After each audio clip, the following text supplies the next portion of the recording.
Hi, my name is Taz, and I'm going to do this little series over like fishtails and then what. So you've got your fishtails, and so then how can you really start using them? Because until then it's just this little reel on the back of your wrist. Yeah, so the first thing we're going to go over is going to be a propeller. And this is what a propeller looks like.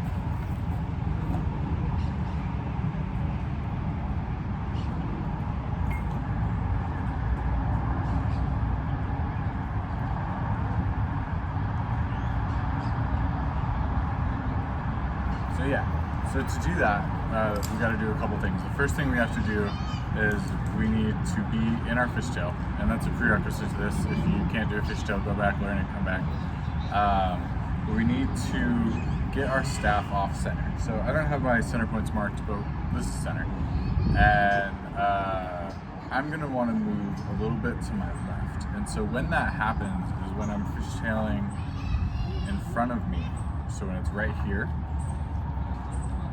I scoot my wrist over just so slightly. It doesn't need to be like a lot, but just like so slightly. So see if you can see it. And now. And then now I'm off center. Now I'm just doing this fishtail slightly off center, right? So once you can get there, that's the first step, is just getting your staff off center. Or just try to start your fishtail a little off center. Whatever works for you, but for me what's going to be more natural is to try to get your hand over, so during flow you're there and then you get the propeller. So the next thing you're going to do is, once you get your hand a little over,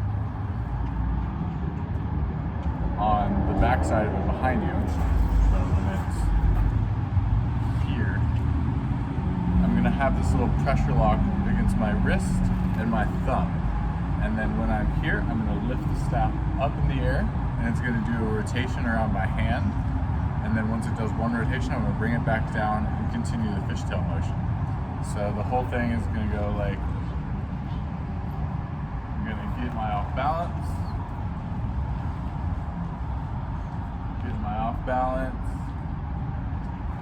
up, back into fishtail, get my off balance, up, into fishtail.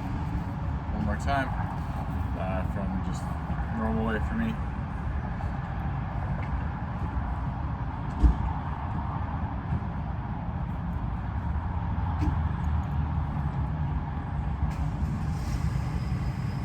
Boom, so that's how you're gonna be able to do that. I don't know, it just takes a lot of practice.